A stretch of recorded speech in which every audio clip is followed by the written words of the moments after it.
Okay, so I guess we can get started now. Also, still people are coming.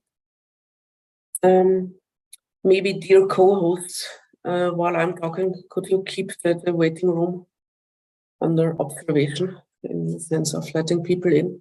This would be great. So welcome everybody to this webinar on ICMPD and IOM, Securitisation and Externalisation of the EU border regime. We are very happy to see so many participants and also to have some very distinguished speakers talking on this topic tonight. My name is Monika Mokre. I'm based in Vienna, Austria. I'm an activist here in the field of asylum, migration, and also prisons. And I'm one of the founding members of Pushback Alarm Austria, one of the organizations which is organizing this event. I will come to the organizers a bit later. I have to start with some organizational technical stuff. We are streaming live on YouTube, which means not only the participants here in Zoom, but also people on the YouTube can see your face if you open your video and can see your name when you have your full name on your screen. So if you don't like that, you would have to change that by closing the video and changing the name to something else or something like that. We also record this event without still knowing what we are going to do with that. But if you think it is interesting also for the future, we would like to publish that, which means, the speakers are okay with that. Those of you who want to contribute, who want to say something, to comment, if you do not want to be in the recording, tell us when you speak or when you write something in the chat, and then we will cut that out. Maybe we'll also publish something, but we don't know yet. It depends on how this works out. So far, these technical issues. Now, with regard to the topic, I will not say a lot because we have other people who know more about that and will talk about that intensively. Obviously, the topic is very timely and has been timely, unfortunately, for quite some years now, but increasingly more with more and more national and supranational efforts to close borders and keep refugees far away from Europe, which should also will be enshrined, probably is planned to be enshrined in the Pact on Asylum and Migration, also now including this crisis response mechanism.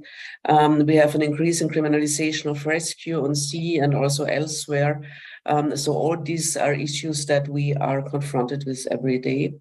The speakers today will talk about that and especially about actors in this field which remain more or less invisible and remain in the dark. We have it in the title, ICMPD and IOM. The timing of this webinar is not by chance. We chose this time because yesterday and today there was the Vienna Migration Conference, which is a yearly conference organized by ICMPD, a very elite event by people who think that they should organize a migration, structural migration according to their wills. It is an event where nobody who is not part of that is allowed to know where it takes place. Also, they have some streaming and some, I don't know what forms of discussions in the net or whatever, but the elites remain among themselves talking about these issues, and this is why we thought that we should also talk about these issues in another context, so to say. Also, this is something we shall hear about later. Let me briefly present the organizers first. So this event is hosted by Border Violence Monitoring Network, which you all know about, I guess. It's a horizontal self-organized network denouncing pushbacks, other human rights violations, and broader forms of violence against people on the move at and within European borders. And it has 12 organizational members. One of these members is Pushback Alarm Austria. Pushback Alarm Austria is collecting information on pushbacks from Austria, is documenting them and organizing legal and other support for people concerned by pushbacks and also by other people on the move who are somehow in problems in Austria. And usually people on the move are in problems in Austria because this is what the regime here is doing. In all this, we work closely together with Asylkoordination Austria, Österreich, which is also one of the organizers. Asylkoordination Austria, Coordination of Asylum in Austria, supports organizations, initiatives, and volunteers in advising and assisting refugees, and it does networking, information, education, and intervention in politics and administrations. And finally, last but not least, Transform Europe is also one of the co-organizers, a network of 39 European organizations from 23 countries, active in the field of political education and critical scientific analysis. This is the recognized political foundation corresponding to the party of the European left, and it continuously works and supports research on questions of migration.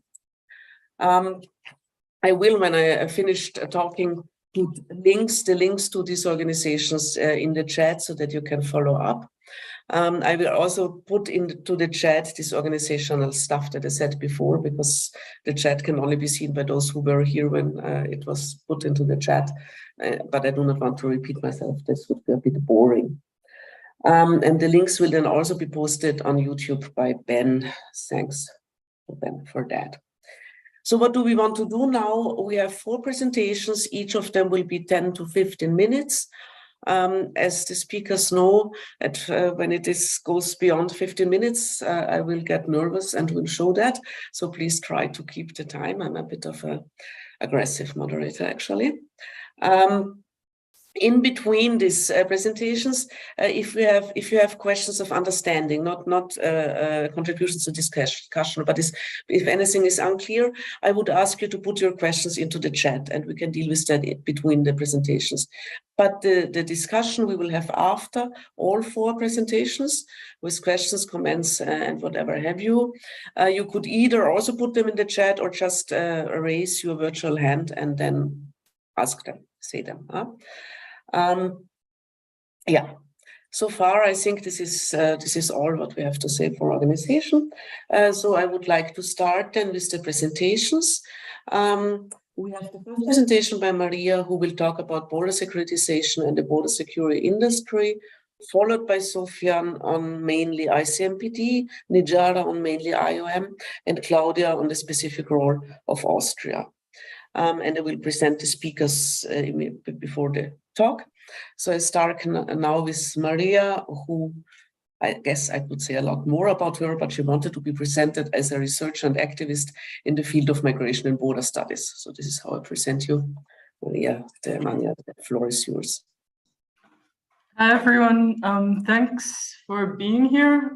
Before I start talking about the EU border security, and the border security industry, I want to make a short disclaimer that I found it very difficult to prepare this presentation and to talk about state border security with all the state-sanctioned violence we are witnessing at the moment in the name of so-called security.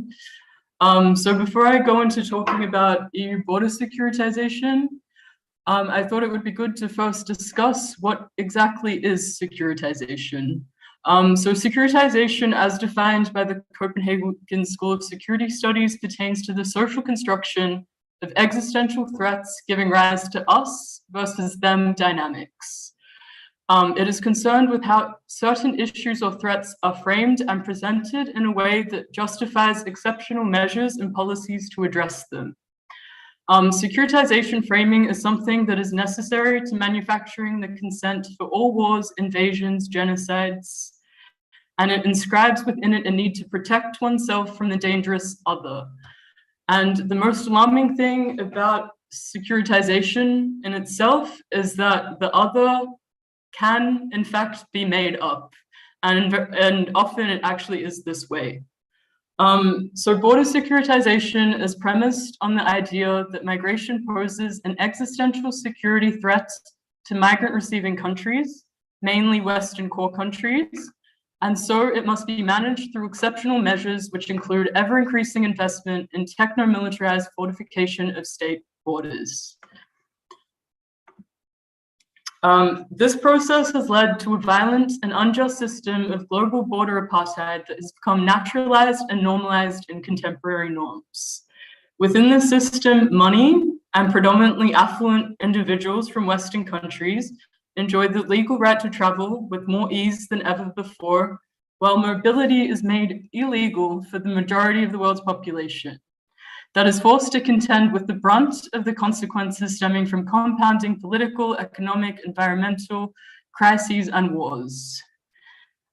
To maintain this system of border control, once obvious forms of racism and classism have gradually been replaced with more subtle bureaucratic mechanisms of control, such as passports, visas, borders, and walls.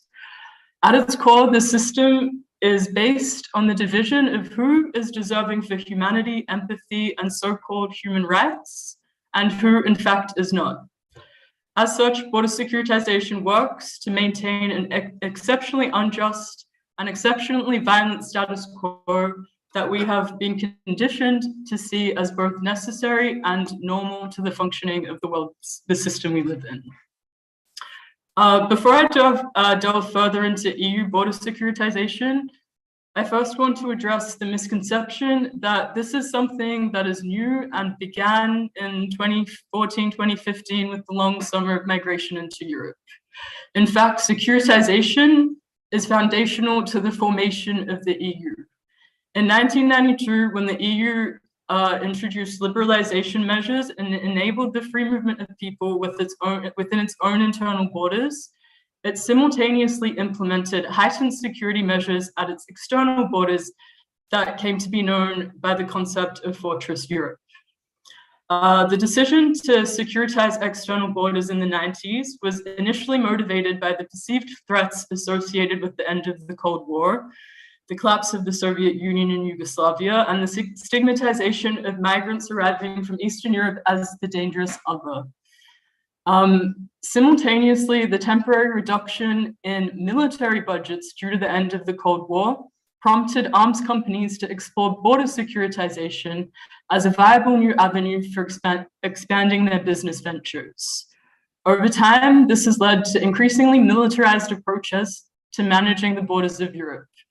This was then amplified by the US global war on terror, which falsely conflated migration to terrorism, and then secondly, by the so-called migration crisis of Europe. Over time, border securitization has also become a core objective of the EU foreign relations. This process is known as EU border externalisation, and it denotes the strategic outsourcing of border control and migration management to non-EU countries, often with the objective of managing the arrival of illegalized migrants and asylum seekers before they make it into EU territory. Through a multi-billion-dollar system of border externalization, the EU has fortified its borders far beyond the scope of its own territory, and today EU externalization has expanded across the Balkans, Africa, the Middle East, Asia, and even Latin America. It involves investment and deployment of military technology, the development of border infrastructure, the bolstering of police forces, the development of surveillance technologies, and the establishment of transnational police cooperations in peripheral countries that are actually functioning as the EU's border guards. A point I want to note is that many of these countries were in fact once former European colonies.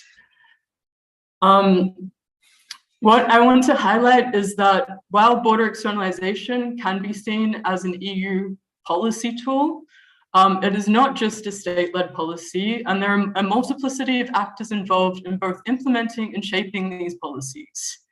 And as such, it makes more sense to conceptualize the globalization of border control as a border security industry.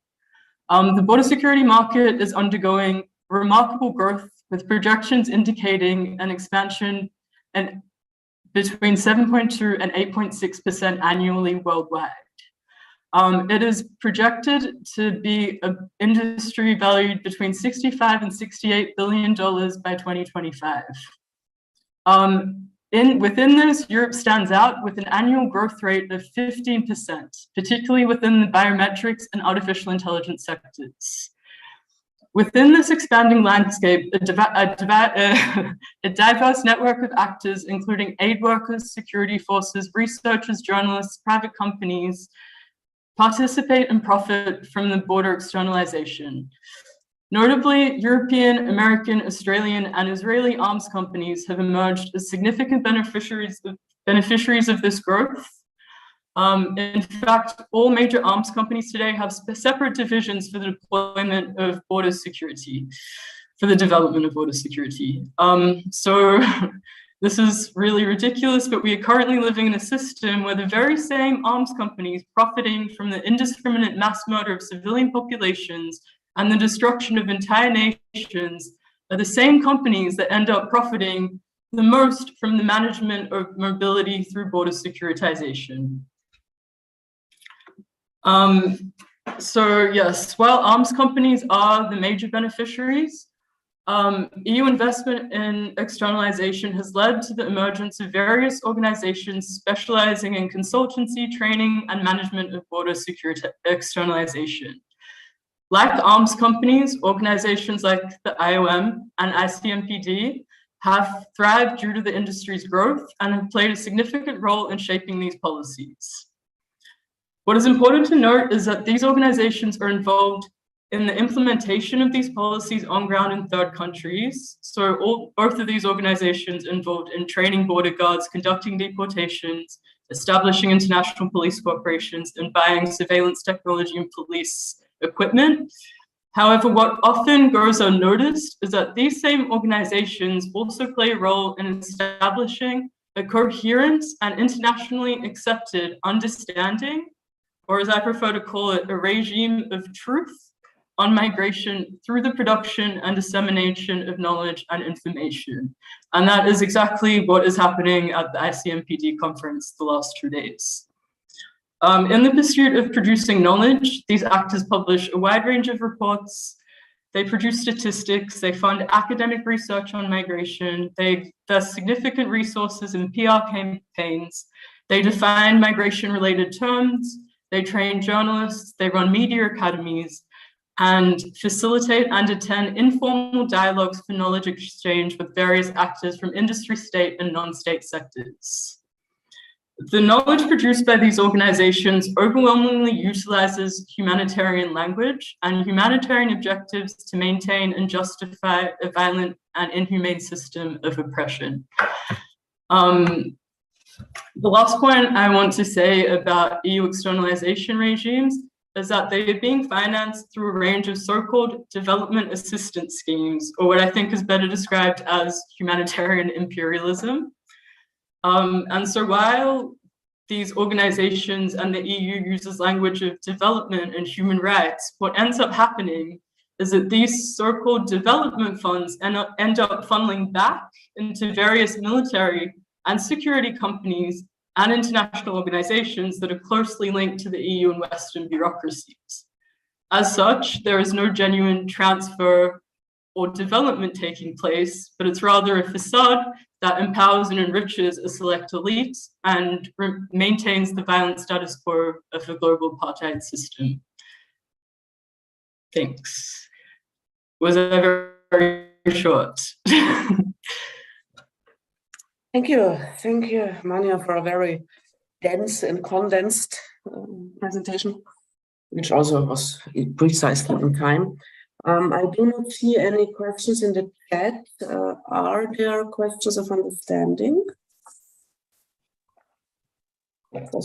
Actually doesn't look like it.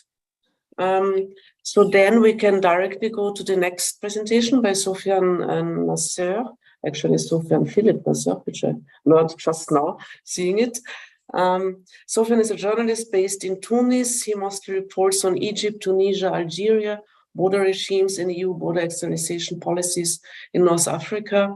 And he was based in Cairo between 2012 and 2018. He's now in Tunis. Please, Sofiane, the floor is yours. Thanks a lot, Monica, and thanks a lot, Maria, for the first presentation.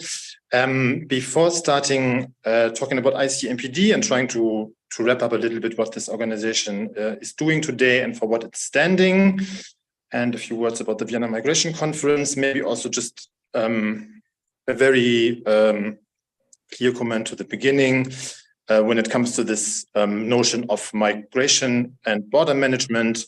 where I think many here agree this is not working. The current bombing of Gaza and the fact that the Israeli government and the international community are trying to manage Palestinian refugees for decades, the current escalation once again shows this is not working. And in this whole migration context, all the discussions between journalists, civil society, activist movements, the question of Palestinian refugees has been also quite neglected. And I guess in the next weeks, we hopefully witness a bit more intense discussions about this and witnessing something where this is incorporated into discourses and into debates. I would like to, in the next 10 minutes, answer a few key questions regarding ICMPD, mainly what is this organization doing today, where is it coming from, and a few words about its ideological background and basis, plus the question of why is ICMPD important. And one reason why they're important is, for example, also the Vienna Migration Conference that is currently taking place in the Austrian capital, simply because it's one of its main tools of working, spreading narratives, getting governments on one table to discuss and to shape terminologies, policies, and much more, but on an informal level.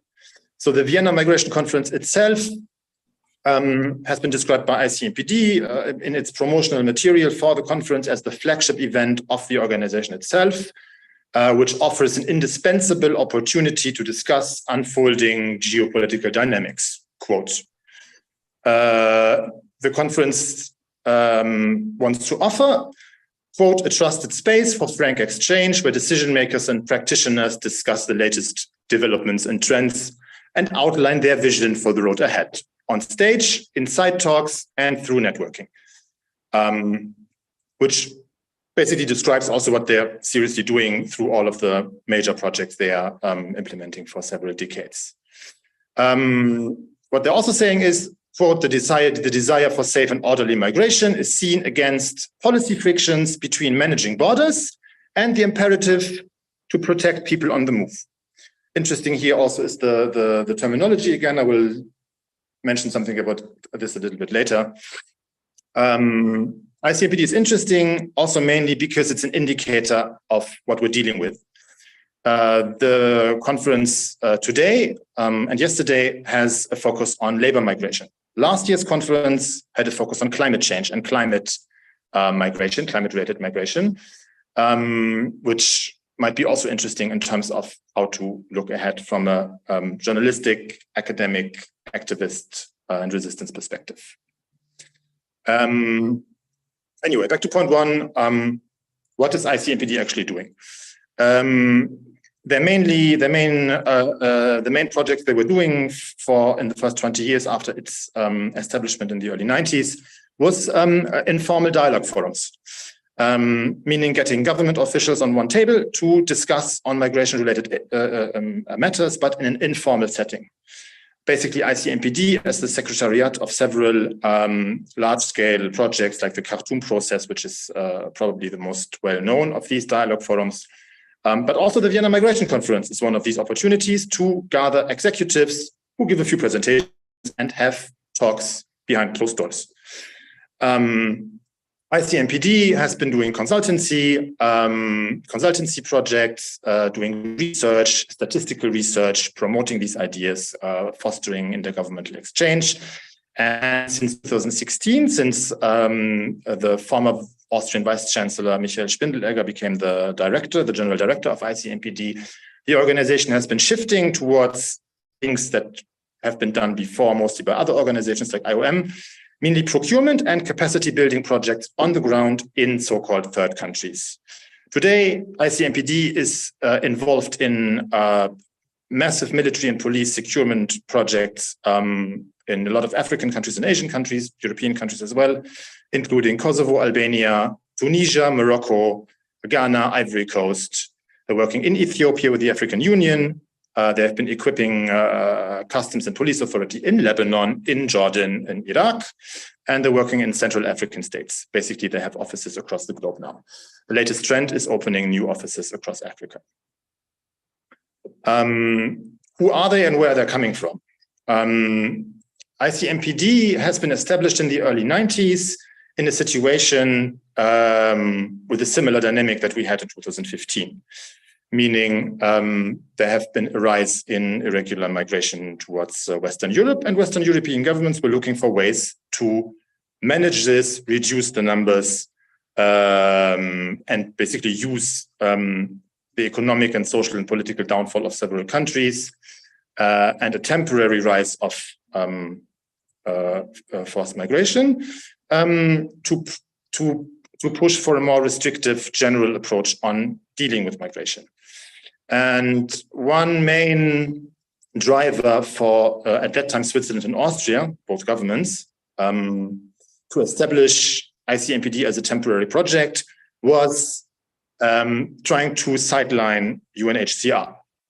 UNHCR and UNHCR's opposition at that time towards forced returns.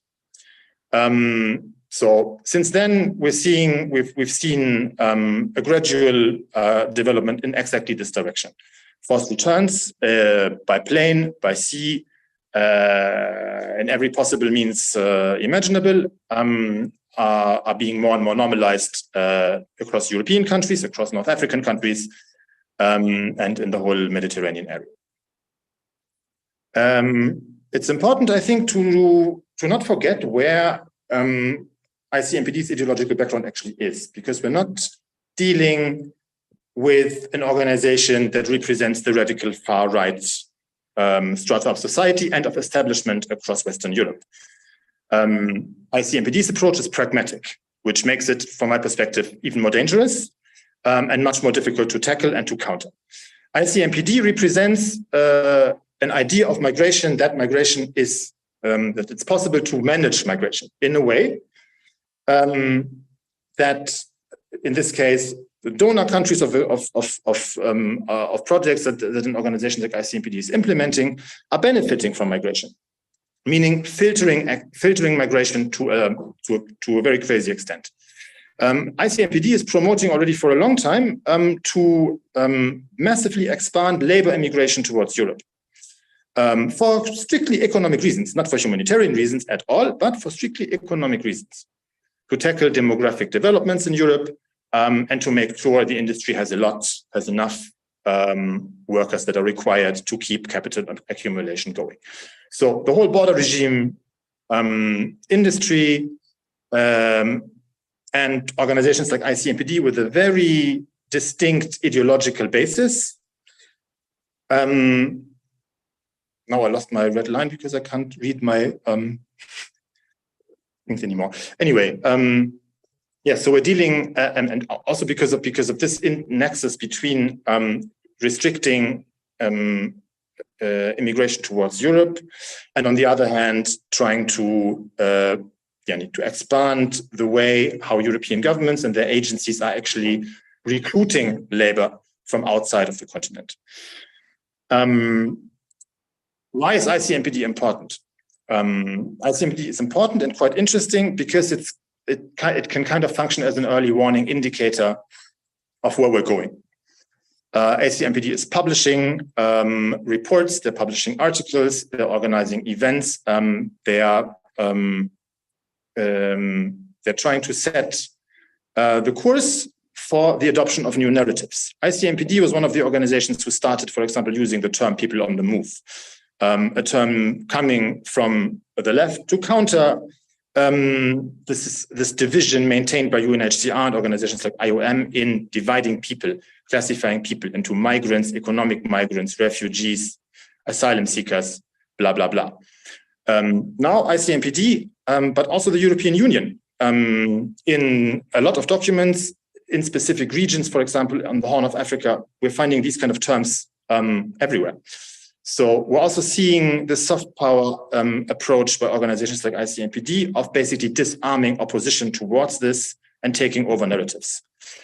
In any case, the two major topics ICMPD has been trying to highlight on its last two editions of the Vienna Migration Conference, meaning climate-related displacement and migration, and now labor, are also giving a little bit a hint and an interesting background on what we're dealing with very likely in the near future. When it comes to labor, we need to remember that migration regimes are key tools in maintaining global economic and social inequalities through filtering migrations, for example.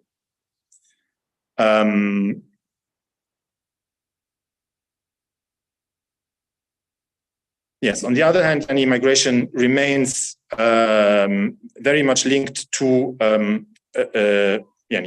in this case, the European Union is now facing certain demographic problems, a demographic decline of the population. So we have organizations like ICMPD who are trying massively to push for a more sophisticated system regime of labor recruitment for the benefit of European economies, which makes also tackling organizations like ICMPD and countering their work very much difficult. I would stop here and hope we're coming back to ICMPD a bit more in the discussion in Q&A later. Thank you. Sophia, again, the question, are there questions of understanding that would be written in the chat? Doesn't look like that. Everything is clear. That's fine. Then we come to Nijara, please. Nijara Metašević. She's a journalist, editor, and researcher from Sarajevo. She holds a PhD from the University of Graz in Austria. And she is doing research as well as journalistic work on democratization and media development in a post-conflict society, hate speech, transitional justice, media and political propaganda, and what is very important for us now, human rights and migrations. And Nizara also has a presentation, which she will please now share with us. Thank you, Monica. And I have to say thank you, Sofia. This was really interesting presentation. I liked it a lot, and it's kind of like very good introduction for what I will try to tell. And it's my presentation is about IOM. One very similar organizations to ICMPD, but much more powerful.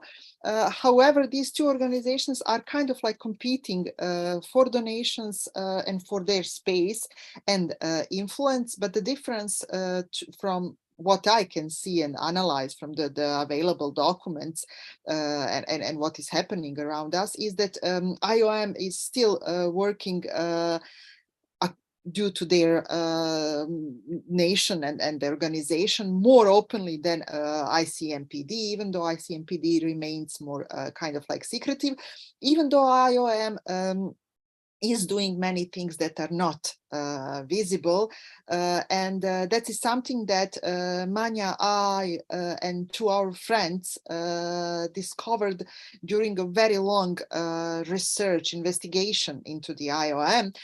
We started it a couple of years ago, actually, following what is happening in Greece and then in Bosnia, and then we noticed the similar patterns in many of the countries where IOM is present, and all of these countries are serving in a way as a protection of the EU borders, or are part of this, what Manja was talking about, externalization of the border regime of the EU and some other Western countries. The entire research will be published soon with TNI, and it will be available in print and online. And what I will present to you today is parts of the findings, mostly on background of IOM, which personally I have a feeling that many people do not know history of IOM and how it is related to many other events around the world, particularly on the fall of communism and what was happening after the way and how the world was shaped. I chose this cake to put as my as the only image actually in this presentation, because for me this picture is a picture of the irony behind the work of this organization and all the donors that are standing behind the IOM. The cake was made inside of one of the camps which IOM built in Bosnia and Herzegovina. This is the Camp Sedra. And the cake was made after 100 of days since the opening of the camp. Camp was, as they explained, family camp, and it was meant to provide a safe environment for families and minors traveling alone and women traveling alone. However, the camp was built inside of the old hotel, which was meant to be destroyed, to put it in that way, because it was in such a bad shape. They rented it from the owner, one person, private owner, even though at the moment when the place was rented and turned into a camp, that person was under the court decision which ordered him that he has to pay money to workers who used to work for him before, and that he didn't pay it for many years. And that was the reason why he was with these workers for many years on the court. The court decision was ignored practically by the IOM. And what they have also done in order to help to the owner to avoid paying his debts to the state and the workers, they did not pay to his company account, but to him personally, which made him a quite rich man, because monthly, as we find out, it could be even other number, but he was receiving at least 50,000 euros for this old building where even basic living conditions were not existing. However, IOM celebrated the existence of this camp. It was also a dangerous place. We heard many rumors about violence, about different types of exploitation inside, and the camp was guarded by the private security agency, which also IOM decided to engage with,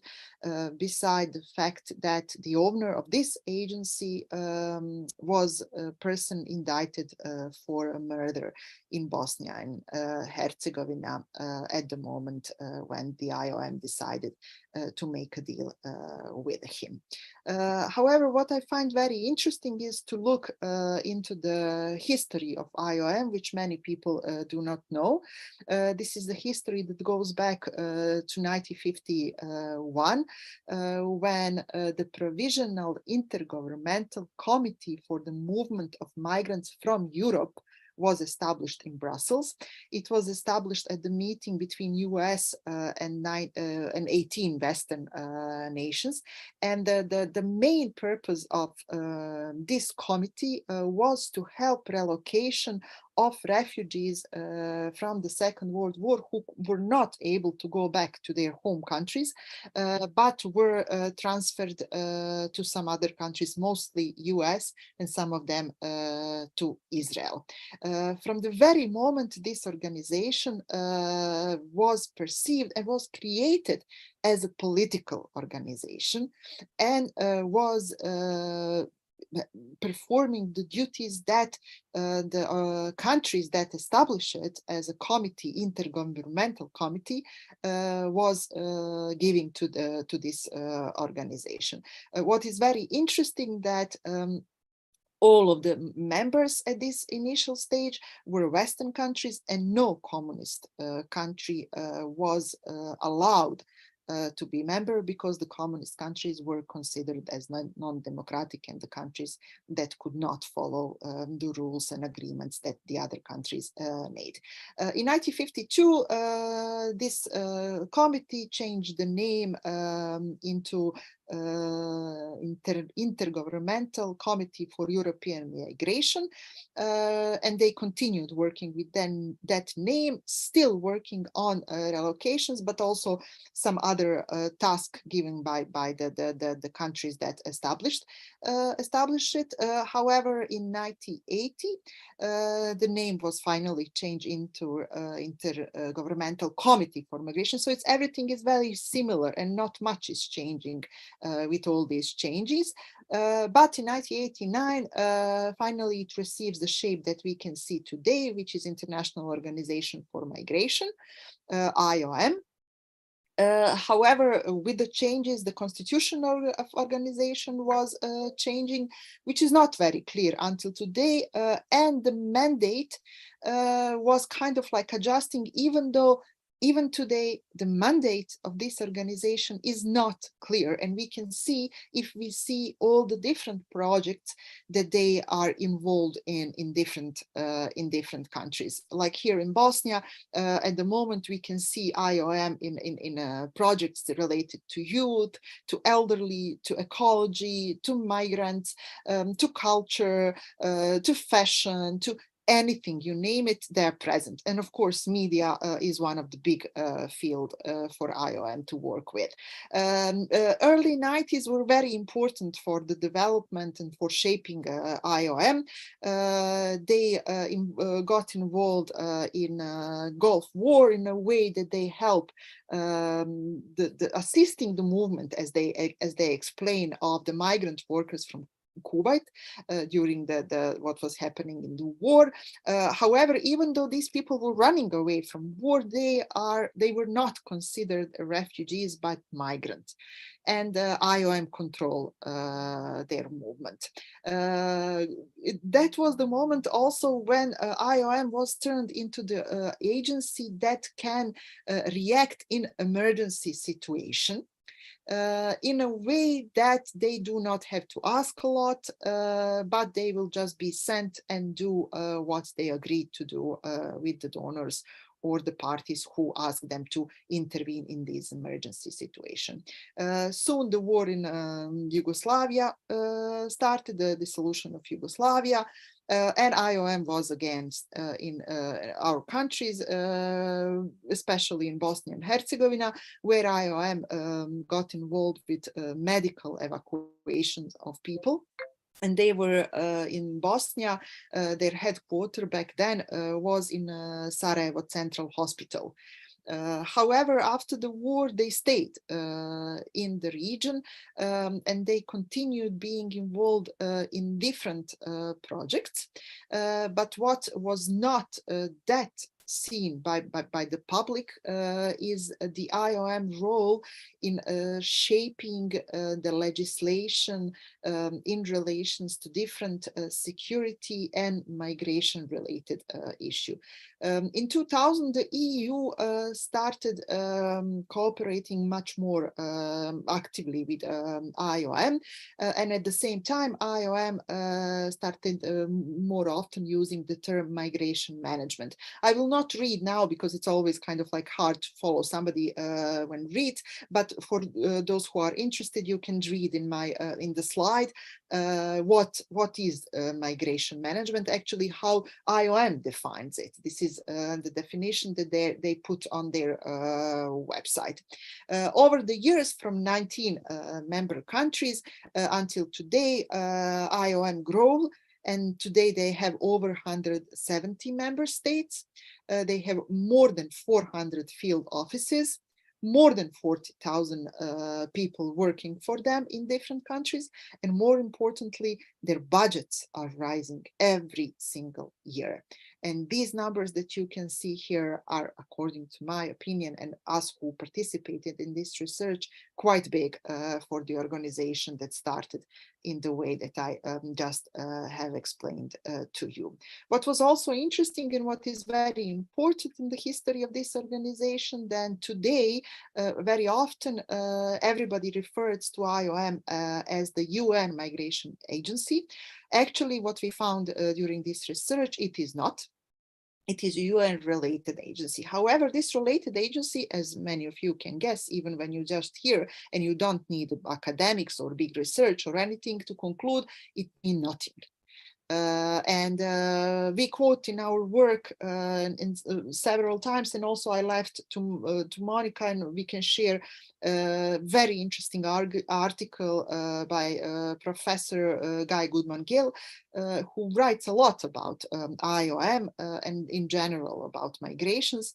And he is very critical about the organization and this status of UN-related agency. He, as well as many other researchers who looked into this relationship between IOM and UN, practically what does it mean that IOM is UN-related agency? It means that they use this UN as a cover, but practically they are not in any way obliged to follow any of the rules any of other UN agencies has to follow, especially UNHCR, which is the most interesting in this relation.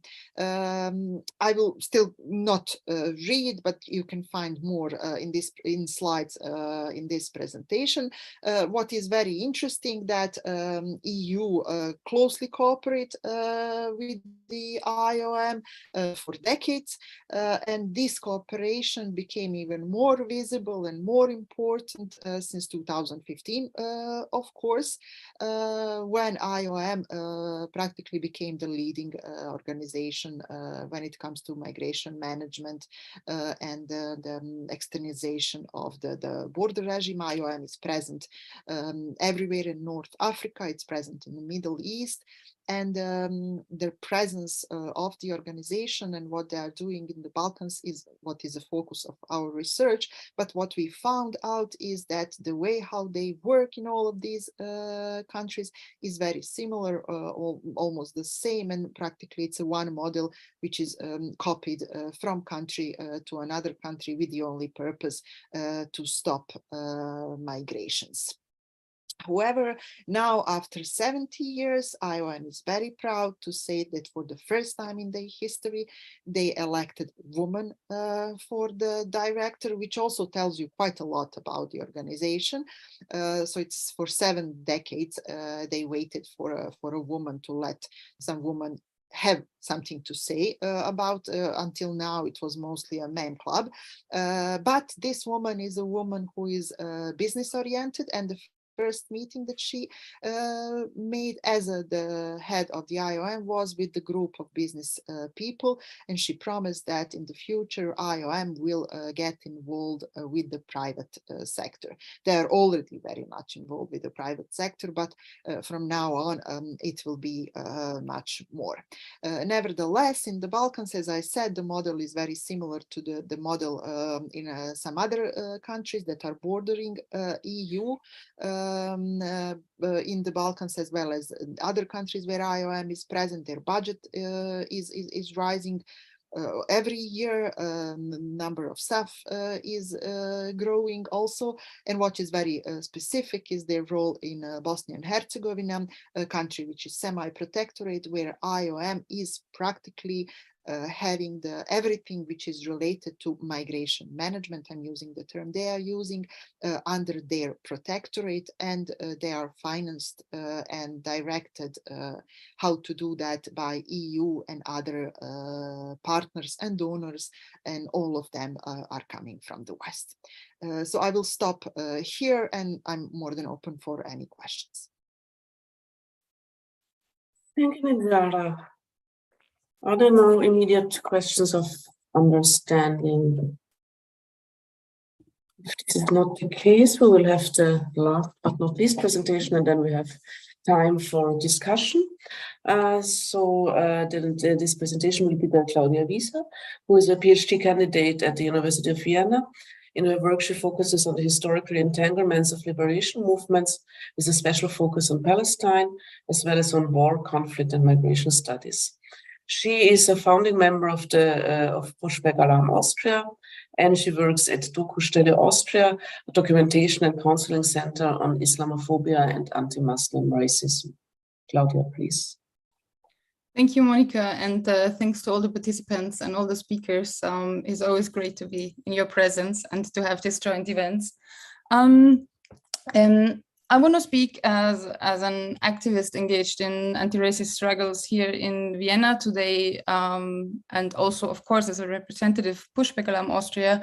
And I want to bring up the last point that we actually mentioned in our invitation and open it up for discussion, which was the question of how can these mechanisms and this management of securitization and border externalization actually can be resisted. And I want to speak about it, or I want to raise some points of discussion from a very local perspective. And that's why I want to go back actually to the, I have to say, very boring migration conference, Vienna Migration Conference of ICMPD, which I tried to join the last 2 days. I didn't catch all the sessions, but I think it is very interesting to reflect on the opening speeches of the conference. And I want to talk a bit about it. First of all, like my other colleagues have stated, and I want to say that again, of course, the ICMPD conference opened with a clear statement of solidarity for the state of Israel without even mentioning the second day of carpet bombing of the Gaza Strip. So I think this was already also a very clear positionality of ICMPD in terms of how they approach international war and conflict. However, and I think it's very important to look at these conferences a bit more closer and also join these conferences, because what Sofian said before, they actually depict what is going to be the future outlook on discourses, but also on materializations of securitization policies.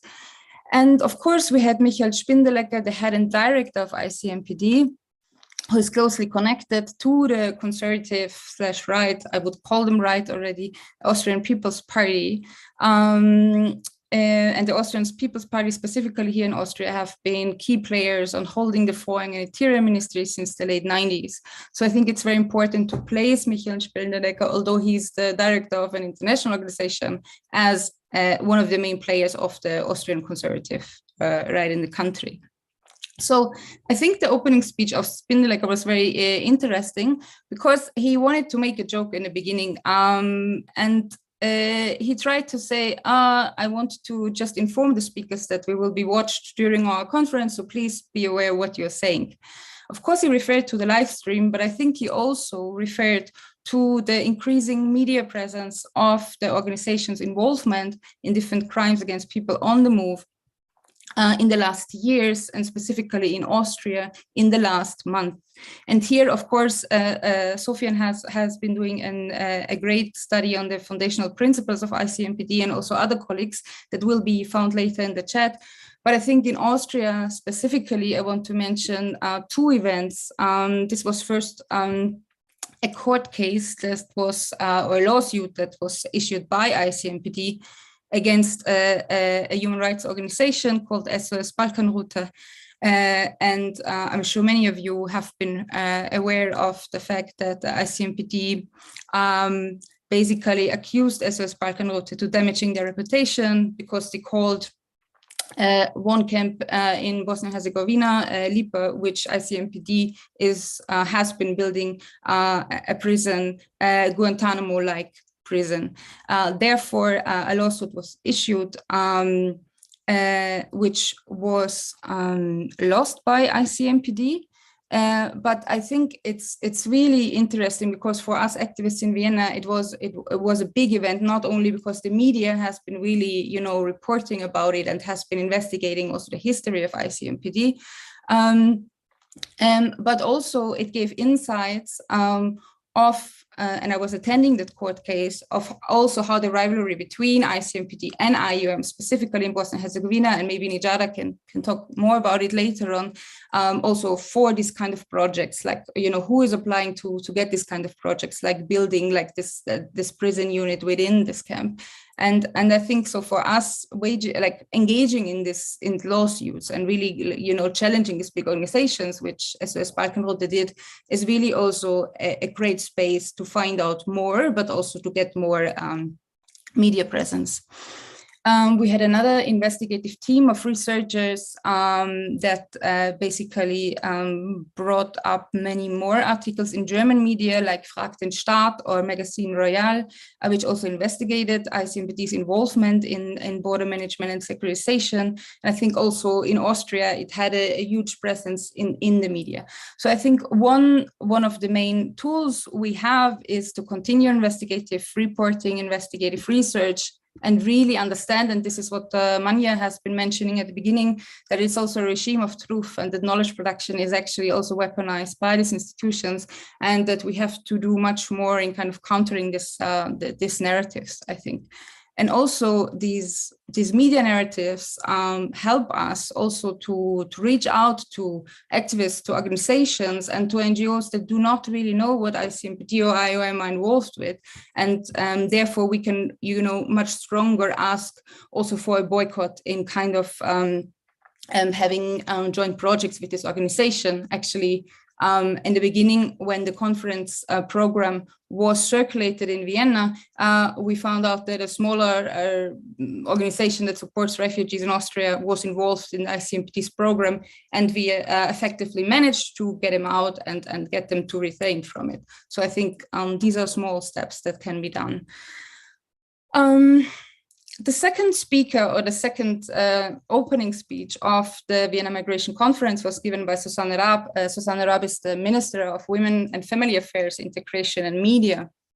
And her speech was also very telling. Susanne Raab looked back at her early days as expert in integration politics in the Ministry of Foreign Affairs, where, according to her, when she met colleagues of ICMPD, these kind of meetings provided the ground for her future close cooperation in the years ahead with the institution. Who knows Susanne Raab knows that she joined the Austrian government as a member of the Austrian People's Party under the leadership of Sebastian Kurz in 2020, and became the key figure in pushing for anti-Muslim legislations and supporting anti-Muslim policies in Austria. And I think this point also relates to a point that Manja before mentioned in terms of what are the narratives that are created about the dangerous others. Or the people that come and can work, right, can feel different positions while others can't. And so Susanne Raab is really a key figure in Austria, and she stands for anti-Muslim racism in a variety of fields, and specifically also in the field of knowledge production.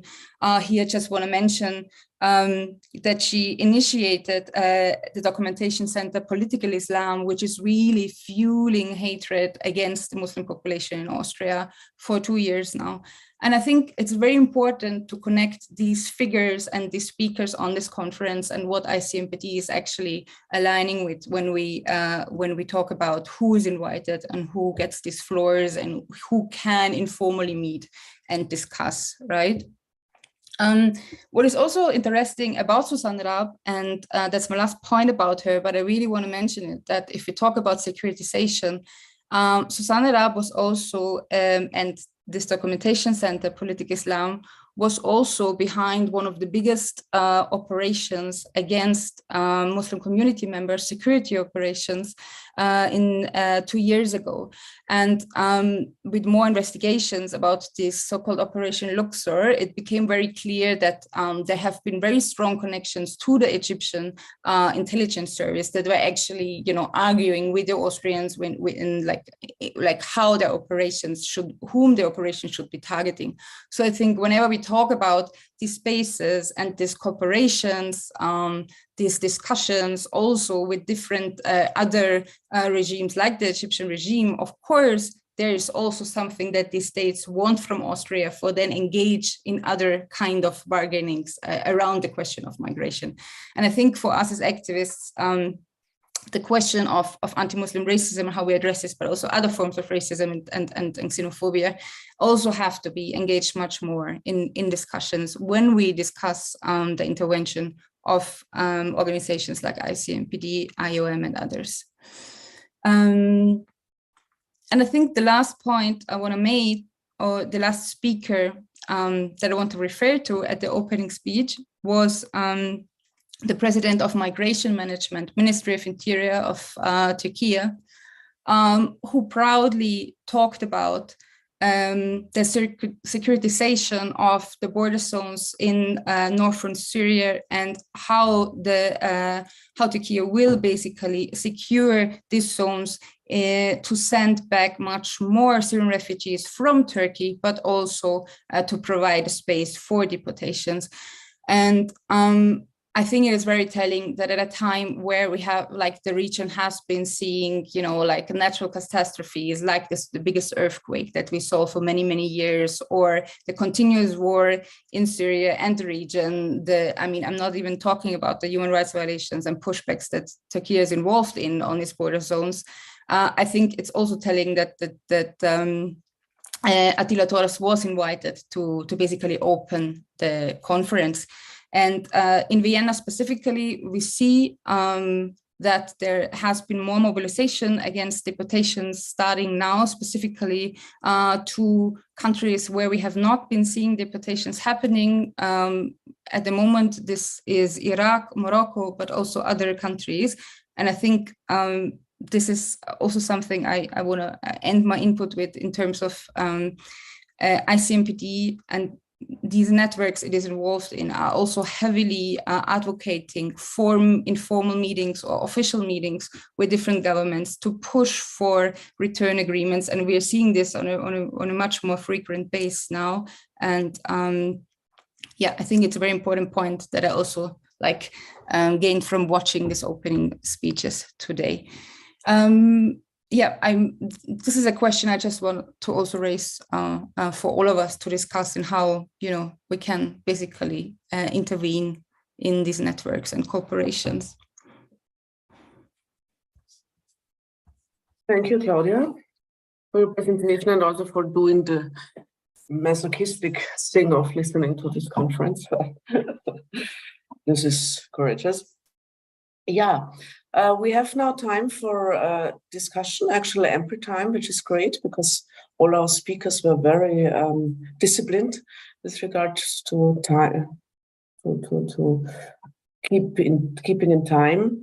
So I would ask you to raise your virtual hand or to write something in the chat when you have comments or questions.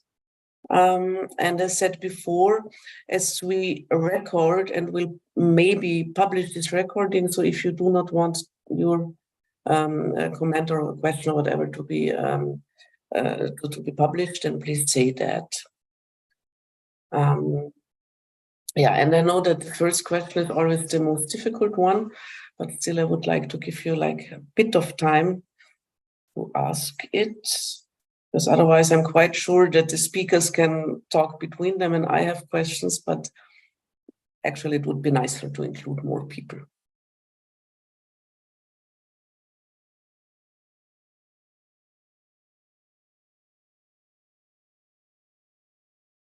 Almost this is a serious warning because we can talk certainly for another hour without any kind of problem.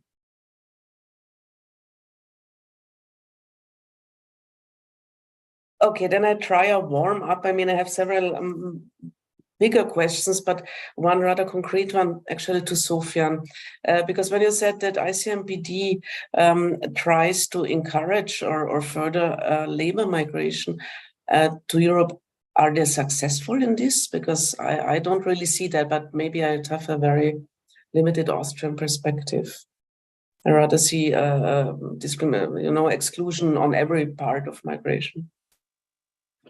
It's an interesting question, actually, simply for the fact that since its establishment, ICMPD has been promoting this idea. And they have been already in the 90s talking about demographic changes in Europe. So this is also why I try to emphasize in the presentation a bit that ICMPD's work and its rhetoric should be considered an early warning indicator, whatever. So yeah, they've been idea for a long time already, and as this comprehensive package, thinking migration from a very comprehensive, complete perspective, tackling a lot of policy fields and even including this thing with labor migration. And I have the impression that in the last years, there have been more and more projects being allocated to ICMPD and to other organizations that are aiming at this labor recruitment thing.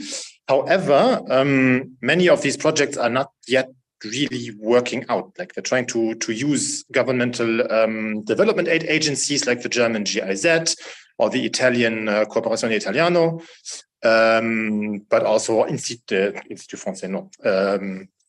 The French AFD, Agence Française de Développement, French governmental aid agencies to do exactly this. But so far, many of them are mostly, the projects are occupied with trying to reintegrate deported people. So in Tunisia, for example, they're doing this. They're trying to reintegrate deported Tunisians who have been expelled from several European countries.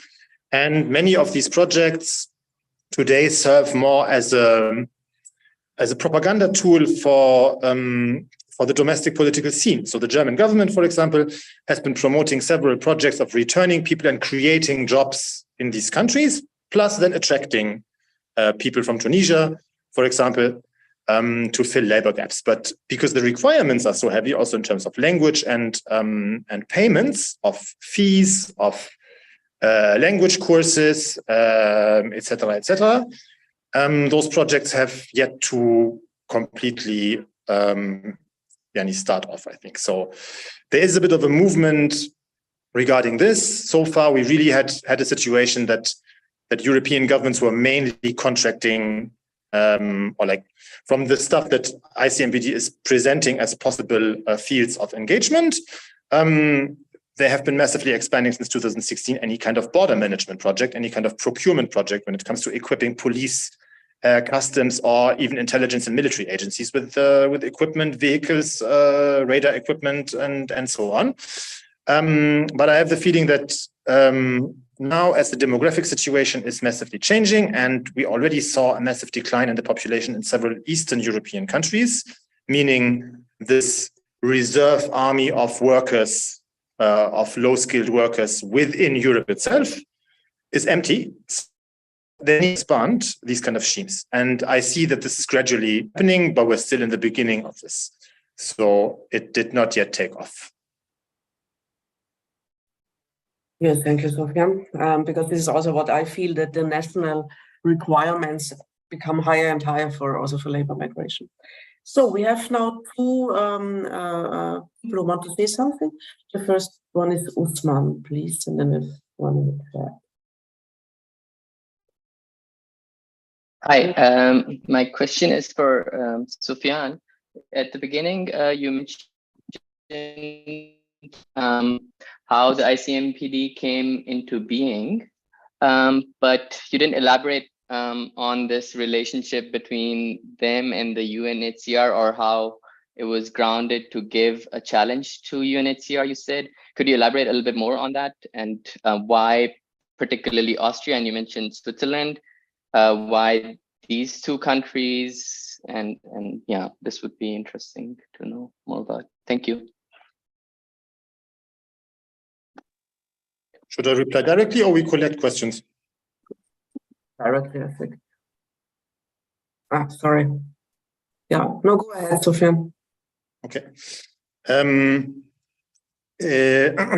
From what I'm going to say now, it's basically based on the work of two German academics who worked a lot on ICMPD in the early 2000s and had the opportunity of talking to a lot of original staff of ICMPD, and made a few super interesting academic articles and diploma thesis work. Fabian Georgi and Sabine Hess. And according to their work and their research, ICMPD's first director, a Swedish social democrat, a member of the Social Democratic Party of Sweden, has been involved in the so-called intergovernmental consultations on migration, which was an informal dialogue forum established in 1985 between 11 European, like Western European countries, the US, Canada, and Australia, and UNHCR and IOM. So we're dealing in an informal dialogue forum that still exists until today. There's a website where there's no content on it. You can't. It's an informal dialogue forum where these governments are discussing migration policies behind closed doors. And with the fall of the Berlin Wall and the end of the Soviet Union in the late 80s, early 90s, it was Austria and Switzerland who received in the beginning a significant amount of people crossing the borders from the former Soviet bloc. So both countries are freaking conservative politically, even more than the UK, Germany, France, whatever, freaking conservative. So, and as at that time, Western Europeans' eastern border was basically Austria, Switzerland was very near. So both countries, also because of routes that were used at that time, wanted to react and wanted to get rid of UNHCR within this informal consultations. Because they were insisting of forced returns is no option. So they wanted to have a kind of way to sideline UNHCR or push it on track, which actually happened over the decades. Exclude them, establish something new that gives them more room to maneuver in the early 90s. Because in the early 90s, we had a lot of people temporarily that were coming from Eastern European countries, the former Soviet republics, moving towards Western Europe, filling labor gaps. So when this happened, Austria and Switzerland wanted to react and establish this temporary consultancy project. So ICMPD was a temporary project, initially established for 3 years. And they quickly started with the same kind of ideological narrative that they're promoting until today. We need radical expulsions, forced returns at any cost, and we need to attract labor migration according to economic needs. Very pragmatic, centrist strata of society and establishment, trying to compromise, trying to compromise, basically. Which makes it also very difficult to challenge all of this, because if we're recognizing and acknowledging that the political center of Europe is already doing this border management stuff, then we have the right-wing strata of society. We're dealing with a crazy majority that is backing this kind of policies in Europe. And this is not going to change anytime soon. And this is not new as well. All the measures that we're also seeing that being implemented, externalizing asylum procedures, externalizing pushbacks, all of this is not new. And we have seen this already in the late 80s and early 90s in the US, for example, to a very crazy extent. But we tend to forget. So what we're dealing with today is something that we're already dealing for 40 years with. And Yanni, I stop here otherwise. Thank you. There's another ICMPD question in the chat. I will read it. ICMPD is working on the Silk Route in which Pakistan is also involved. Can any of the panelists offer expert opinion on this project of ICMPD?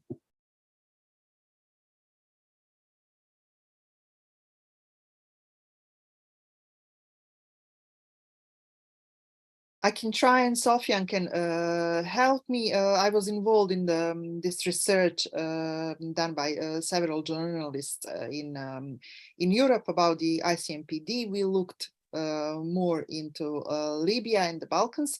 However, we came across a number of different documents showing us that ICMPD, as Sofian said, is and will be even more involved in forced returns.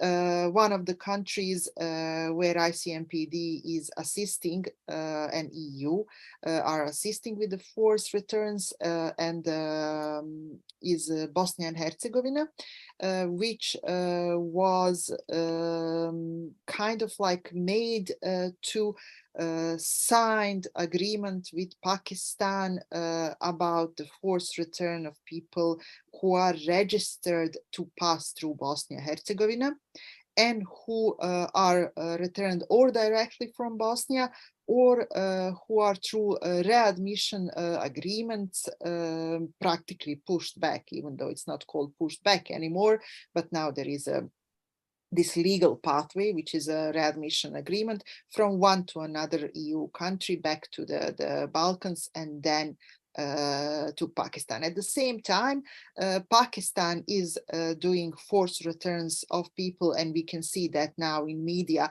to Afghanistan, and it's very possible it will continue in that direction, and also some other countries that Pakistan will do. So practically from what I read, it is mostly related to forced returns and making these different types of agreements between different countries in Europe and anywhere else that will allow different types, if not forced return, then IOM will be there with the voluntary return, or the governments will just do that on their own with the help from different donors and the assistance or different kind of instructions, training, equipment, which was provided through ICMPD or other organizations. Thank you. Claudia, do you want to answer as well? Or because there's a I question?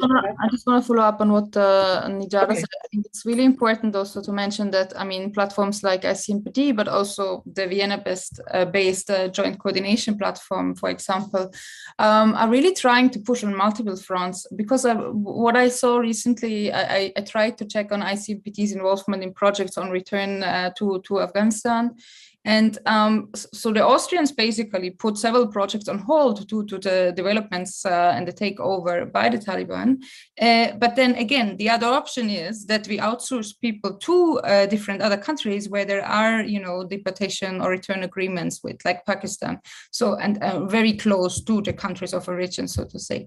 And I think, so these organizations are very good in pushing in different directions. And I think the Austrians specifically also have these policies of, you know, trying how far they can go, then they stop, they pull back a bit and see what is possible, and then they continue. So I think, yeah, so this multiple front approach has been very fruitful for these organizations, at least for a while now.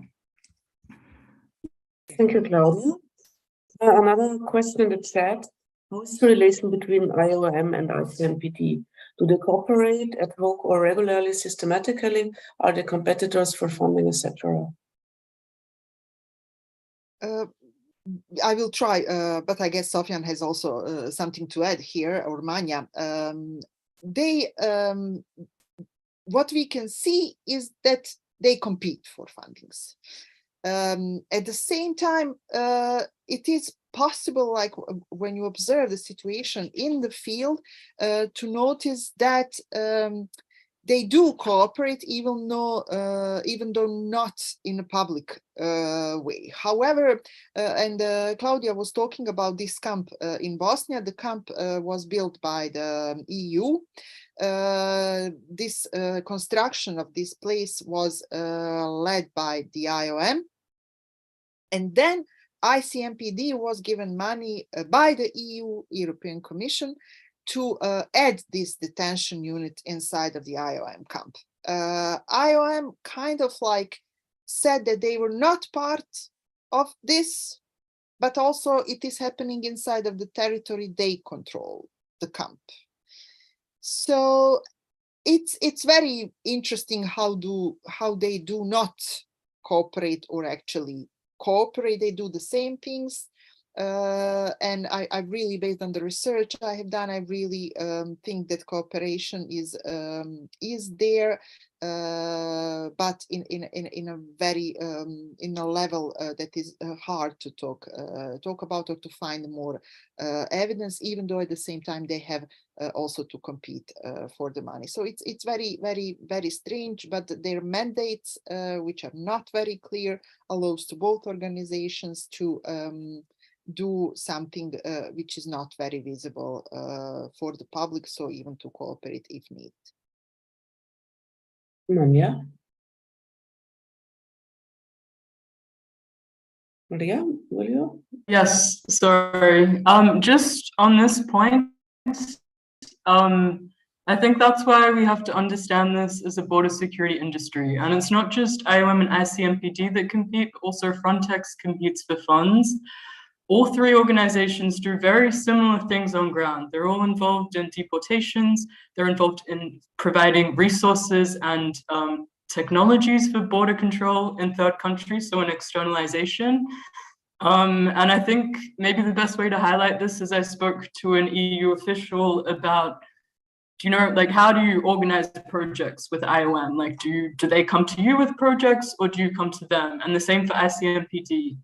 And he was basically like, look, I can call up people I know from ICMPD or IOM and be like, I want to set up a voluntary return program from this country, and they will be more than willing to assist me in my requests.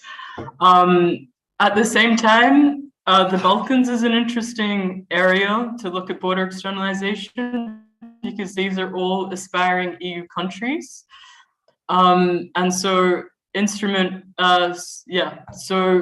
Frontex is now active in the region, and he said basically in an ideal situation we would have Frontex operating everywhere. While we can't have that, we rely on IOM, which is a UN organization that says it upholds human rights, to do the work of Frontex.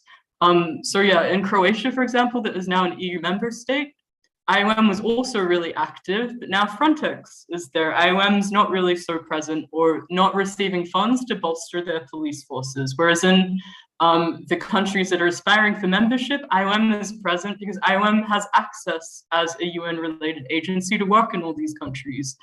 And another thing he mentioned was that he was worried about IOM's close position with the UN because it seems it's becoming harder for them to accept projects because the UN has some forms of reporting mechanisms and stuff like this.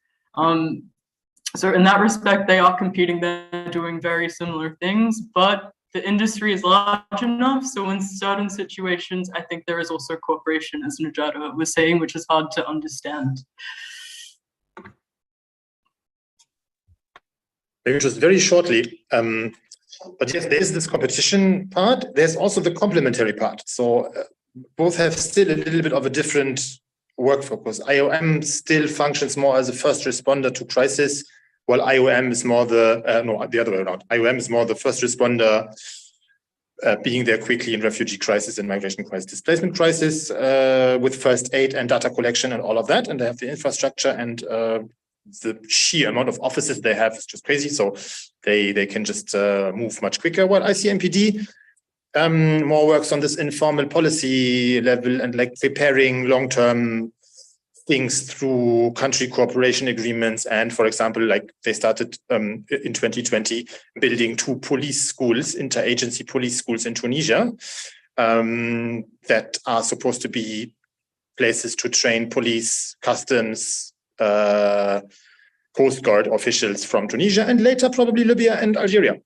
So more this long-term kind of planning projects, that's something that is inherently part of ICMPD's work approach. But yes, they're competing in a lot of different aspects, which also then is again the kind of neoliberal industry rules that are also played. Is if you want to have any innovation in this, sounds sarcastic and cynical, but we're dealing also with an industry that really there's funding for innovation, for applying new technologies, new measures, new projects, new kind of things. And if you have several players on the market, this dynamic simply works better. So, and that's also why we are facing a very dynamic border regime industry that is evolving on a very fast pace, and it's very difficult to hold up with this.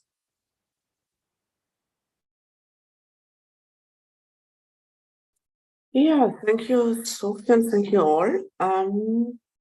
More questions? We have a comment in the chat. I mean, you can read that by yourself. I'm not sure, but I'm not sure if you do it. With regard to what Claudia said, that forced deportation of Afghan refugees from Pakistan has a very local dynamic as well, which I would subscribe, by the way. But anyways, are there now more questions from the audience? I mean, if not, I would like to come back to what Claudia suggested to think a bit about resistance and alternative discourses. Okay, wait, I don't know because there is no something in the chat.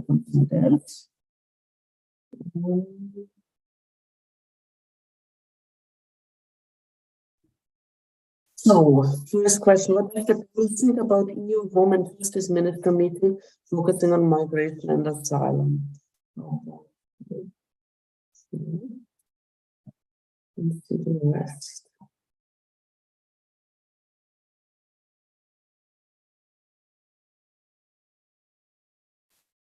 How border management works in these. Anybody on this question?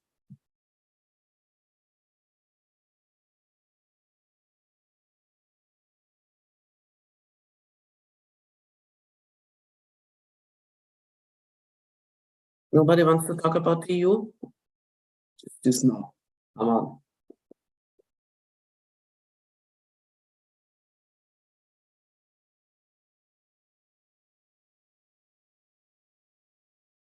Humans, this cannot be true. You have a question and nobody wants to answer it?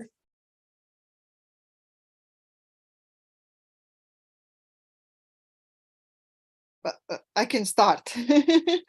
Please, Nija, please. Yeah, it's kind of like really hard to comment on this. I have a feeling like following all this that one and the same things are coming from the EU officials and also from most of the EU member state, and I can relate this question to the second one, and it very almost all the time, not almost all the time, but all the time, it does not reflect what the citizens of these countries really want. So you can see people on the streets like supporting migrations and talking in different way about migrations, but the mainstream media, these big organizations and EU are talking in the other direction.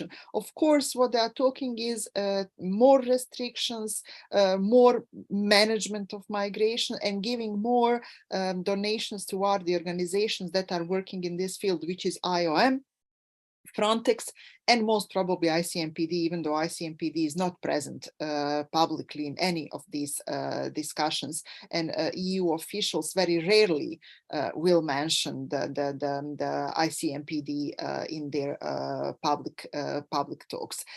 However, for me, it's interesting this second question, if I can move, and it's very important actually, because we do talk about these issues very often. We do meet and also we kind of like started to going in circles, repeating almost one and the same, and saying, yes, this is a war against migration, this is a problem, this is against human rights, and it is becoming worse and worse, as we can see. However, I don't see that, I do see many different attempts of organizing. So even this meeting, I consider kind of like organized resistance. We can see many groups, self-organized groups, even some of those who act as a registered non-governmental organization. We can see people protesting on the street. We can see voices of many people who are opposing migration management and externalization, but we don't see enough actions. And I kind of like believe that it's time that together we start thinking about how and what and if anything we can start achieve together, and how to do that, and how to organize in a way that solidarity leads our actions, and not even charity, or not just the need to kind of like be present somewhere. So it's important conversation that we have to open, to give more space to, and to find new ways of organizing. It is very hard to talk about this or anything else, I have to say, while we are watching what is happening at this moment in Gaza, and we know what comes after this: more refugees, more fear, more pain and more migration management and more militarization, and it is scary, the world that we are facing, but I still believe that we can find a way, but we just have like constantly to talk and to explore new ways how to organize and how to be much more vocal than we are at the moment, I have to say. Okay, actually, this the second question was the one I wanted to go to as well, but still I would like to ask somebody who wants to say something about the European level at this point. I mean, I guess what is clear and what we see all the time is that especially ICMPD and all these kind of organizations which cannot be held responsible in a way, in a even national democratic or whatever supranational way, that they play a very important role in this, so that we have a distribution of labor where the European Union can still more or less go back to, okay, I mean, we are on a legal base, and some things which are happening like in North Africa are done by other actors. And in this way, I also absolutely agree with Claudia, usually agree with Claudia, but that this kind of research and publication is very important just to show that this is happening and what they are doing. But on the other hand, I really feel at a loss, as Nijara said. I mean, we are doing what we can, and it's getting worse and worse. And also in terms of discourse. So what Mania called these regimes of truth are super powerful. And I'm really wondering how we can get into them. And then there's the question of solidarity that Nijara mentioned, and I think it would be the right way to tackle that. And at the same time, maybe again talking very much from an Austrian perspective, which is an ugly perspective nowadays, I don't see it. I simply don't see it. It's like there is this national card which is so strong that, I mean, solidarity, yes, with your Austrian co-citizens, meaning those who were also Austrians from birth onwards, and maybe also the parents, you know, this kind of thing. So sometimes I'm wondering, but I'm really not sure, it's a real question, if you should try to get some kind of populist entry point into this discussion. And I thought about that even before, but today when Mania was talking, for instance, the money issue. Such a lot of money is going in this border securitization. At the same time, it's not really working very well. I mean, also for those who want to do that, migrants are still coming. And at the same time, we have, you know, whatever we have, inflation, and people really who have, even in Austria, have a problem to pay their rent and whatever there is. But then it's again, I mean, it's such a, what Sofian described for ICMPD, it's such a pragmatic and somehow also, I don't know, ugly way of dealing with that. It rather comes out from a helplessness than as a good idea. Claudia, please. Yeah, I just have 2 or 3 comments. One comment actually to what Sofian said before about these other projects of ICMPD in terms of return and integration, and, you know, within the so-called countries of origin. I think it was super interesting in Vienna. We had one research article out some months ago where they investigated an ICMPD project. I think they got 300,000 euros for a return project to Nigeria. And it turned out that only one person actually returned through the project, and it's not clear where this 300,000 euros are going. So, I mean, this is amazing. You know, it's a lot of money that has been spent by the Ministry of Interior, and it is very clear that the ICMPD couldn't improve what happened to that money. So my question is, what is if these favored projects now of return and reintegration are not functioning? Will they just stop it and then that's it? We will just focus on return and nothing like of further investing, in projects in these countries? Or what will be the conclusion? Or will it go on to spread money, feed these organizations with funds, and we do not evaluate? Or who is actually evaluating these projects? Maybe that's a question to all of us. And the second thing, Monica, you mentioned about solidarity. Today in the conference, it was very interesting because there was a guy from the Swiss police who started to talk about pushbacks, and he was very keen that this term is not legally correct, and he just wanted to, he was just like advising Frontex and whoever was sitting there to stop using the term because, you know, it's not clear what is meant by that. And I think, you know, like, it is very important, and I think that's also why it was so great that we could organize this event also together with the Border Awareness Monitoring Network, that we still keep on trying to document and pushing for these terms, because as you say, in the long run, they will like legalize what they are doing and just name it and frame it differently. So I think that's one thing. And the second thing about solidarity, and I mean, Sofian brought it up, also Manya, I think we have to talk much more about this term racial capitalism, like bring in capitalism back to the discussion, and also link these different struggles with workers' rights struggles for the future ahead or even now. And I think we have to be much better in networking, but also joining transnational struggles that are happening in Austria, in the countries where we try to be in solidarity. I mean, just today, a solidarity demo for Rasse was cancelled. And where are, you know, the Austrian activists that march with people who are mainly refugees from Syria, from Palestine, all over the region, who would like to express their political thoughts and feelings? And I think it's just one example, and we can, you know, we can have many different examples, but I think for us as activists, it's also about which struggles are we joining and what is our transnational, basically, involvement in all of this. Yeah. Thank you, Claudia. Manya?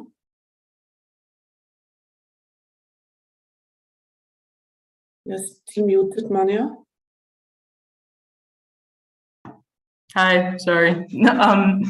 I just wanted to go back to the question. I think it was on the Common European Asylum Procedure and how it's related to border control.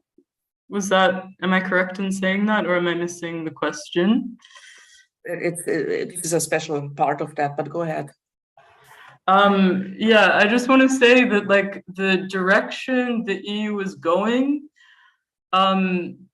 is increase funding for border control, like, unanimously. In the Balkans, like, border control is all funded through instrument of pre-accession assistance. So these countries, to become members of the EU, must implement these policies.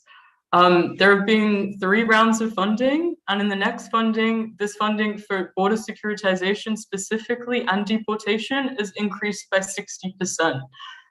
So I think, yeah, I think it is very clear the direction the EU is going. And I just want to also touch a little bit on the labor migration, because the way border security works, its intended goal is to supposedly stop irregular migration to Europe.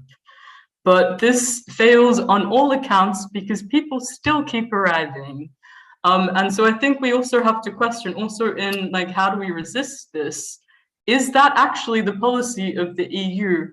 Or are they, like, in their fight against smugglers and fight against illegal migration, what they're actually doing is criminalizing people that eventually make it to the EU, outside of the state system. They don't have any legal rights as citizens. They're in fear of constant deportation, and they are fueling Europe's economy through undocumented labor, essentially. This whole justification of border securitization at the same time is saying that while we need to stop one particular form of migration, which is irregular and cannot be managed adequately, we're opening our doors to cherry pick migrants that suit our economic needs. So when you look, if I'm just going to use the example of the Balkans because I know the situation there, there are no doctors, there are no lawyers, not lawyers, sorry, like all the doctors went to the EU during COVID. There are no people, like, you can't find an electrician because they've all gone to the EU. So also these policies, which are supposedly done in partnership with these countries, are seriously ruining their chances of development at the same time. And I'm actually in Zagreb right now in Croatia, and also Croatia is now importing labor migration. So now every single person that is, like, Uber Eats, and Uber has become a thing. So every person on a bike, which is a really dangerous job, you don't have like you have to pay for your own, what's it called? Insurance if something happens to you. It's all people that have come from mainly Nepal here. So and yeah, as Claudia said, like it really needs to be connected to capitalism. Like the EU's objective is to keep its economy running as best as it can. And that involves criminalizing people and making them illegal within European societies.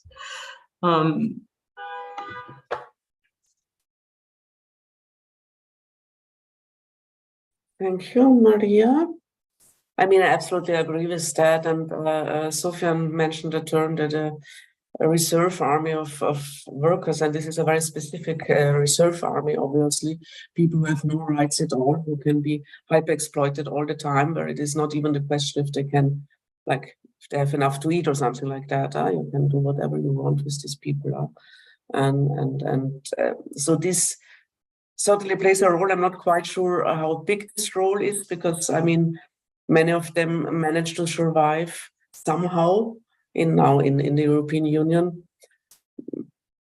without being maybe of bringing a lot of profit to the capitalist system. So I think there are different layers of this kind of situation, which is in any case outrageous. But when we look at this from the capitalist perspective. Let me just add one more aspect of this externalization of borders and securitization, is that the countries where this is happening, like the Balkans, but it's the same, and we can see that in Tunisia and all other countries, are becoming more militarized and more dangerous for the citizens of the countries, of these countries. So in Bosnia and Herzegovina, I can give you an example of police, which today is very strong. That today police here is thinking about like buying helicopters. They're already buying like the vehicles that could be used in the case of unrest, so against the citizens, against their own citizens. And now they're using the budgets, the state budgets, but for many years EU and IPA funds, which are meant to be used in these countries, concretely in Bosnia, as the assistance to country to achieve EU membership, or at least level of the EU countries, is used for militarization of the country.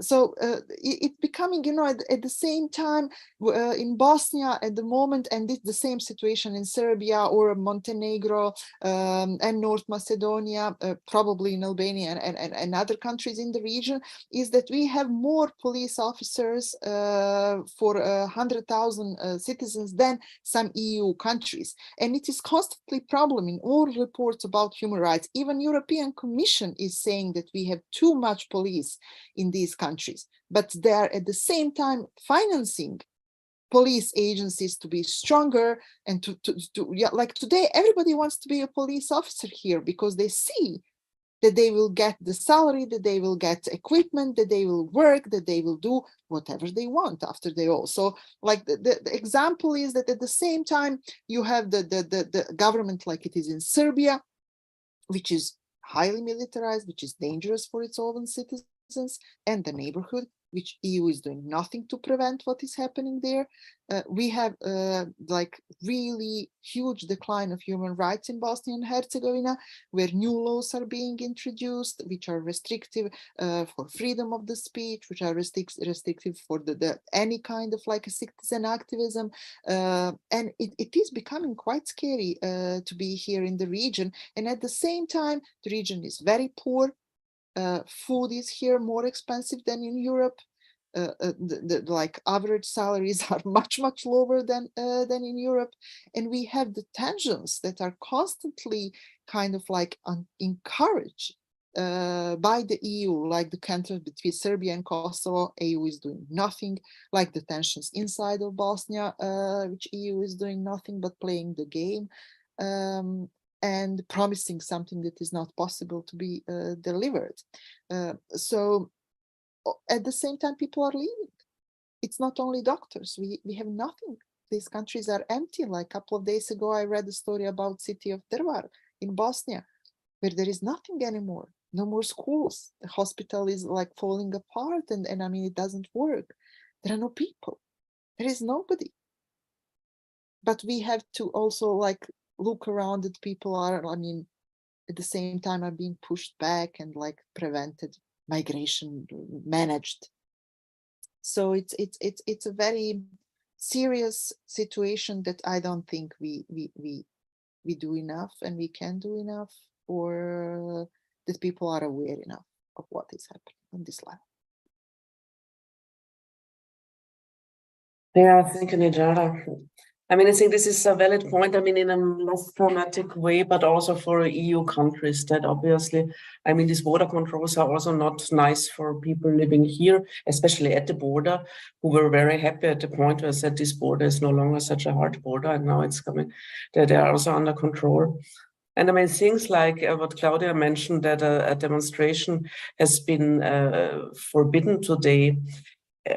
And then it is the argument, okay, this could be dangerous because it's about Palestine. But I mean, this is also, in principle, this is a very high democratic right. So this is also the police, well, practicing what we can do with the people and how we can hinder them in uttering the public opinion, which is an important democratic right, obviously.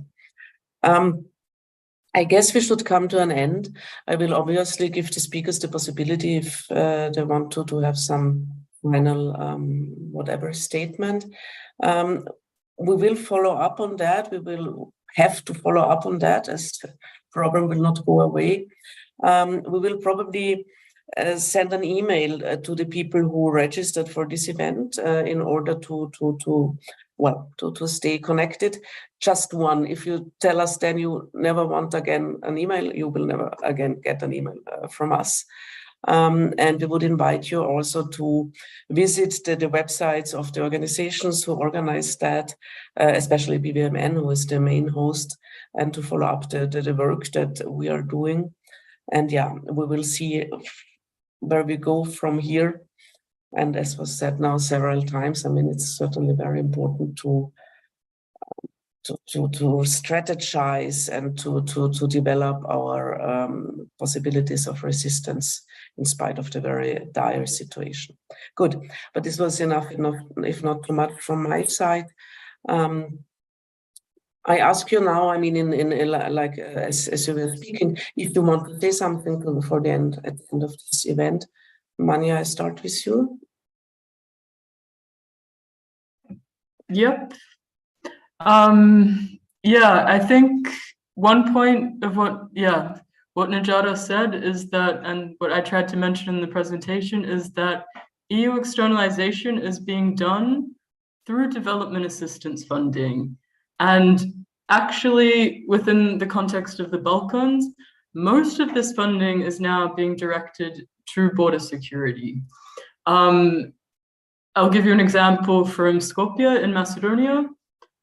There were protests 2 weeks ago because the public hospital that deals with cancer patients was found to be giving people needing life-saving treatment a placebo so that they could sell this medication on the black market.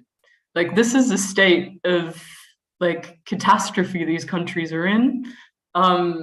And no development is happening. As Najara said, these like schools are closing all across the country. Like, migration is also in some ways bad for on the topic of resistance, I think everyone kind of highlighted it. I think we desperately need to find a new vocabulary for working in this. I think we can't use the traditional, like, we need to protect human rights, because I think all of us here know that human rights are not being respected in any capacity. It also depoliticizes what is actually happening. Things are constantly being co-opted. Like, as Sofian said, people on the move came from the left, and people resisting this categorization of people and deservingness in migration. And now ICMPD uses it and actually benefits their own agenda. So yeah, I think collaborative effort, creating a common consciousness about what we're actually fighting for. And I think this is a necessary step between all of us. And I will end there. Thank you, Mania. Sofia. Just very shortly, I totally agree with what Mania said. Just want to add that I think when it comes to the discourses within Europe, people need to acknowledge that also due to a lot of economical factors, crisis of capitalism and capital accumulation, and so forth and so forth and so on, we're dealing with a situation where fascism is returning on a very large and quick pace, and it's very difficult to counter. And I think in Europe, it's quite necessary to just accept that this is the let's say majority setting that we're going to deal with for a long time, which also means is also a chance for, let's say, leftist movements, stakeholders, groups, whatever in Europe to open up and to be maybe pushed a little bit to work more with people in the South who are actually affected, and ask the question of why are people coming? These questions are not asked. It stops with the legalistic and humanitarian discourse and approach, and this is not going anywhere. So there needs to be an opening up and an acknowledgement of economic and social factors outside of Europe. And I think these discourses that go in this direction could have a certain impact in terms of connecting movements with each other on a transnational level. Thanks a lot to Monica for the moderation and for everyone else and the opportunity to speak here today. Yeah, thank you. That's my last words. Bye-bye. Thank you, Sofia. Nejada.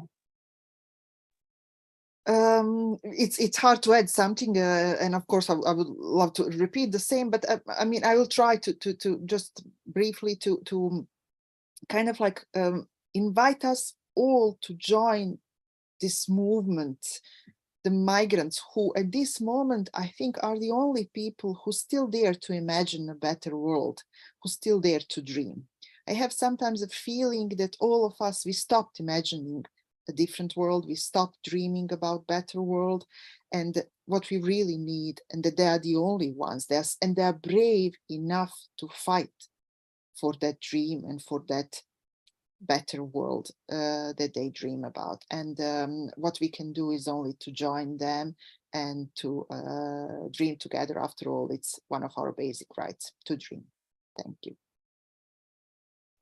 They're also the ones who are really believing in Europe in one way or the other, which we also gave up. Claudia, please.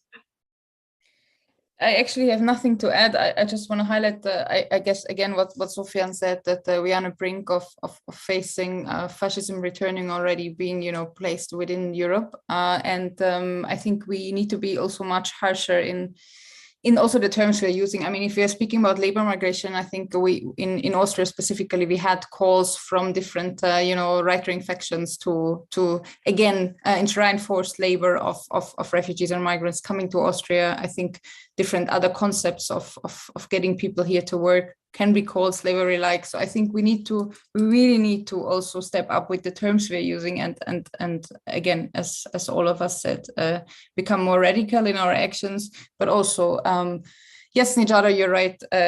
Try to dream again. I think one of the Austrian police guys who was speaking today at the conference said that he wishes for all emotions to be taken out of any discussions. And I think here's also where we have to push and, get people also to imagine and dream and show emotions, because, yeah, it's important. Thank you. Yeah, thank you, Claudia, and thanks to all of you, to the speakers especially, to everybody who attended, who participated, who also commented and asked questions. Especially a special thanks also to Ben from BBMN, who was organizing all this technical stuff. And Liam. And Liam, yes, as well. And everybody who was working in the background for that and before that and will go on working. Yeah. What will I say? We have still a lot to do, and so let's go on with it. For now, thank you and have a very nice evening. Bye. Bye. Okay.